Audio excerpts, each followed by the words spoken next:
సేవాలాల్ 285వ జయంతి సందర్భంగా భూపాలపల్లి జయశంకర్ జిల్లా కేంద్రంలో ఈరోజు వారికి ఈ యొక్క జన్మదినాన్ని పురస్కరించుకొని ఈ యొక్క కార్యక్రమం సందర్భంగా లంబాడా జాతికి ఎంతో కృషి చేసి పోరాటం చేసినటువంటి యోధుడు సేవాలాల్.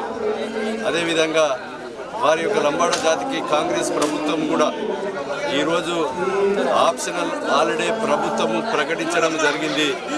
ఏ స్వతంత్రం వచ్చిన కాంచి కూడా వీళ్ళ యొక్క లంబాడా జాతి పండుగలకు ఏ ప్రభుత్వాలు కూడా గుర్తించలేదు. ఈరోజు ప్రభుత్వము ఆప్షన్ హాలిడేగా ప్రకటించి లంబాడా జాతిని గౌరవించడం జరిగింది. రాబోయేటువంటి రోజుల్లో కూడా రిజర్వేషన్లు పెంచి లంబాడా జాతిని, అదేవిధంగా పేద బడుగు బలహీన వర్గాల ఏదైతే చెందినటువంటి లంబాడా జాతికి ఉన్నదో ఈ కాంగ్రెస్ ప్రభుత్వం చిత్తశుద్ధితో ఇందిరమ్మ ఇళ్ళు కానీ అనేక కార్యక్రమాలు కూడా చేయడం జరుగుతుంది. లంబాడా జాతిని గౌరవించే విధంగా ఆప్షన్ హాలిడే ఇవ్వడం జరిగింది.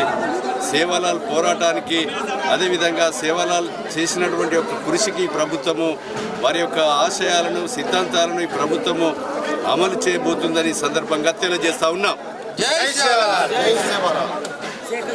ఈరోజు ఆల్ ఇండియా బంజారా సేవా సంఘం నుండి ప్రతి ఒక్క రాష్ట్రంలో సేవాలాల్ మహారాజ్ జయంతి నిర్వహిస్తున్నాము. సేవాలాల్ జయంతి ఉత్సవాల సందర్భంగా ఈరోజు భూపాలపల్లి జిల్లాలో జిల్లా సంఘం నాయకులు కానీ, ఎల్హెచ్పిఎస్ సేవాలాల్ సంఘం నాయకులు ప్రతి ఒక్కరూ ఈరోజు సేవాలాల్ జయంతి నైవేద్యం స్వీకరించి అలాగే భోగ బండారు కార్యక్రమం నిర్వహించాము. ఈ భోగ బండారు కార్యక్రమానికి ముఖ్య అతిథిగా మన ఎమ్మెల్యే గారు వచ్చారు. ఈ సేవాలాల్ మహారాజ్ జయంతిని ప్రతి ఒక్క తండాలో, గ్రామాల్లో సేవాలాల్ మహారాజ్ భోగ బండారు నిర్వహించి, అలాగే గవర్నమెంట్ నుండి ఈ సేవాలాల్ మహారాజ్ ప్రతి ఒక్క దేవాలయానికి ధూపదీప నైవేద్యాల కింద, అలాగే ప్రతి ఒక్క ఊరిలో ఒక గుడిని నిర్మించాలని ఈ సేవాలాల్ సేన తరపున, ప్రతి ఒక్క పూజారుల తరపున నేను కోరుచున్నాను. జై సేవాలాల్, జై భవాన్.